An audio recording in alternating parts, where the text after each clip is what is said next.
क्या आप सिर्फ भीड़ का हिस्सा बनना चाहते हैं या कुछ ऐसा बनाना चाहते हैं जो इस दुनिया में पहले कभी था ही नहीं? सोचिए, अगर दुनिया में सब कुछ जो बनाया जा सकता था बना लिया गया होता तो फिर इनोवेशन की जरूरत नहीं होती। लेकिन सच्चाई ये है कि दुनिया अभी भी अधूरी है और 0 to 1 हमें ये सिखाती है कि हम उस अधूरी दुनिया में क्या नया और अनोखा जोड़ सकते हैं। पीटर की इस किताब में एक बहुत ही गहरा संदेश है, वो है कॉपी मत करो, क्रिएट करो। 0 to 1 का मतलब है एक ऐसा कदम जो कुछ पूरी तरह नया लाता है, ना कि 1 से 2 या 10 से 11 करता है जो कि एक इंक्रीमेंटल है। पर 0 to 1 का मतलब है कि कुछ एकदम नया, अनदेखा और गेम चेंजिंग। मतलब जो पहले था ही नहीं वो आज आपकी आंखों के सामने है। तो पीटर यही कहते हैं कि 1 से 2, 2 से 10, 10 से 20 की तरफ मत जाओ, 0 से 1 की तरफ जाओ। यह किताब खास तौर से उन लोगों के लिए है जो बिजनेस, स्टार्टअप या फिर कोई नया वेंचर शुरू करना चाहते हैं। यह किताब बताती है कि हमें कैसे सोचना चाहिए, और खास करके तब जब आप चाहते हैं कि आपकी सोच बाकियों से अलग हो, और कैसे कुछ नया क्रिएट करना चाहिए, कैसे कुछ ओरिजिनल क्रिएट करना चाहिए और दुनिया को देना चाहिए। पीटर कहते हैं कि हर बार जब हम किसी नई कंपनी की शुरुआत करते हैं तो हमें खुद से पूछना चाहिए, मैं क्या ऐसा बना सकता हूं जो अभी तक किसी ने नहीं बनाया? ज्यादातर लोग इस सवाल से बचते हैं। वो देखना चाहते हैं कि मार्केट में क्या चल रहा है और वही दोहराना चाहते हैं। और यही रीजन है कि दुनिया में इनकी सारी कॉपी कैट कंपनीज हैं। ऊबर की 20 वर्जन हैं, अमेजॉन की भी कई सारी ई-कॉमर्स ऐप्स हैं। लेकिन 0 to 1 यही बताती है कि अगर आप सफल होना चाहते हैं, सच में गेम बदलने वाला काम करना चाहते हैं, तो आपको नए नए रास्ते चुनना होगा। आपको जाने पहचाने रास्तों से हटकर सोचना होगा। हम सबको बचपन से यही सिखाया गया है कि अच्छे नंबर लाओ, अच्छी नौकरी पाओ, फॉर्मूलों को फॉलो करो। लेकिन पीटर ये कहते हैं कि क्या आप कभी अपने लिए सोचे हैं या सिर्फ वही दोहरा रहे हैं जो बाकी सभी कर रहे हैं? वो कहते हैं कि हम इंडिपेंडेंट थिंकिंग भूलते जा रहे हैं। आज के दौर में भीड़ के साथ चलना आसान है, लेकिन जरूरी यह है कि आप खुद के लिए सोचें। एक एंटरप्रेन्योर का असली काम यह होता है कि सच्चाइयों को देखे जो कि दूसरों की नजर से छिपी हुई हैं। पीटर इसे कहते हैं सीक्रेट्स, ऐसी सच्चाइयां जो दुनिया ने अभी तक डिस्कवर ही नहीं की, लेकिन वो जहां भी छिपी हुई हैं आप उसे देखकर दुनिया के सामने ले आइए। आपका मिशन होना चाहिए कि आप उन सीक्रेट्स को खोजें। ये किताब एक और बहुत बोल्ड आइडिया देती है। वो कहती है कि don't compete, create a monopoly. मतलब आप कंपटीशन मत करिए, मोनोपोली बनाइए। अभी तक हमने यही सीखा है कि हेल्दी कंपटीशन अच्छी होती है, लेकिन पीटर कहते हैं कि कंपटीशन सिर्फ एक इल्यूजन है। जब आप कंपटीशन में उतरते हैं तो आप एनर्जी, टाइम और रिसोर्सेज एक दूसरे से लड़ने में बर्बाद कर देते हैं। लेकिन मोनोपोली मतलब एक ऐसा बिजनेस जो इतना यूनिक हो कि उसका कोई कॉम्पिटिटर ही ना हो, उसका कोई अल्टरनेटिव ही ना हो।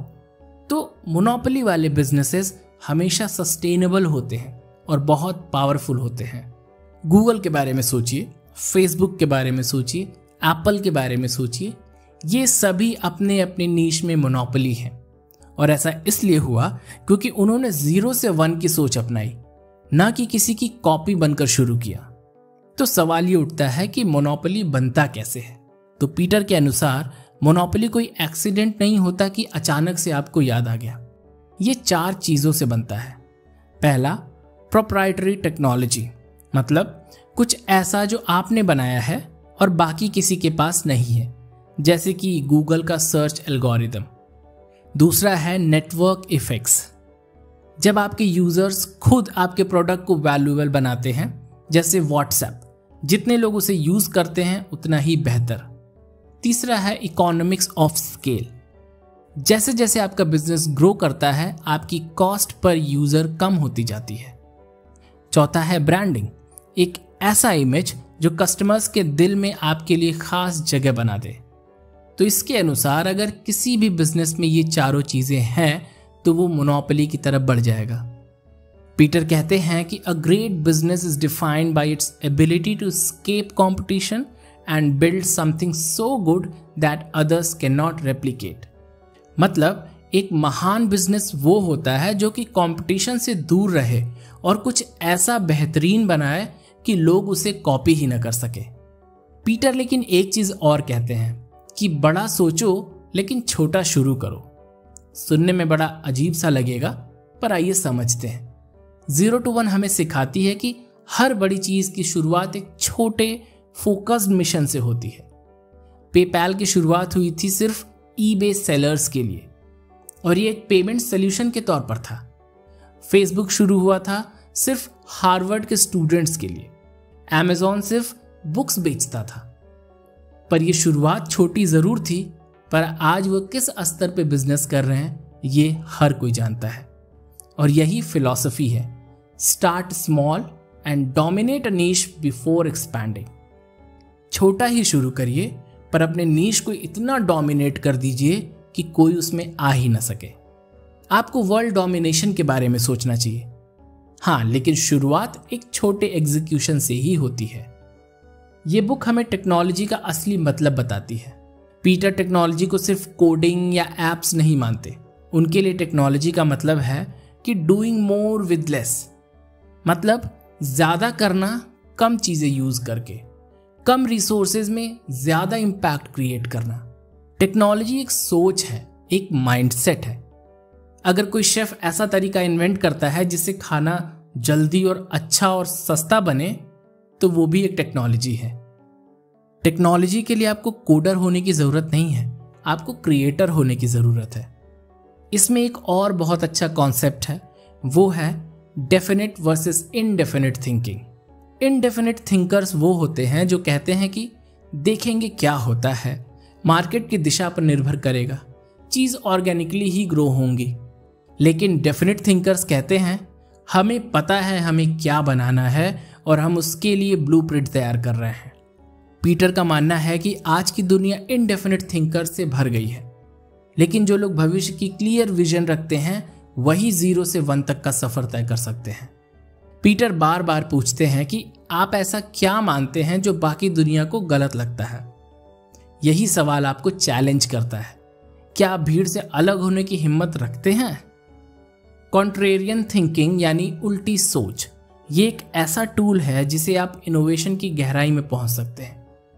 जब बाकी सब सेफ खेल रहे हो, तब आप क्या अनसीन अपॉर्चुनिटीज हैं उस पे दाव लगाने की हिम्मत रखते हैं। तो आखिर में 0 to 1 कोई टिपिकल स्टार्टअप गाइड नहीं है, ये एक मैनिफेस्टो है उन लोगों के लिए जो दुनिया में कुछ अलग करना चाहते हैं। ये किताब हमें बार बार याद दिलाती है कि सच्ची प्रोग्रेस तब होती है जब हम ओरिजिनलिटी में सोचते हैं। कॉपी करना इजी है, लेकिन क्रिएशन में असली ताकत है।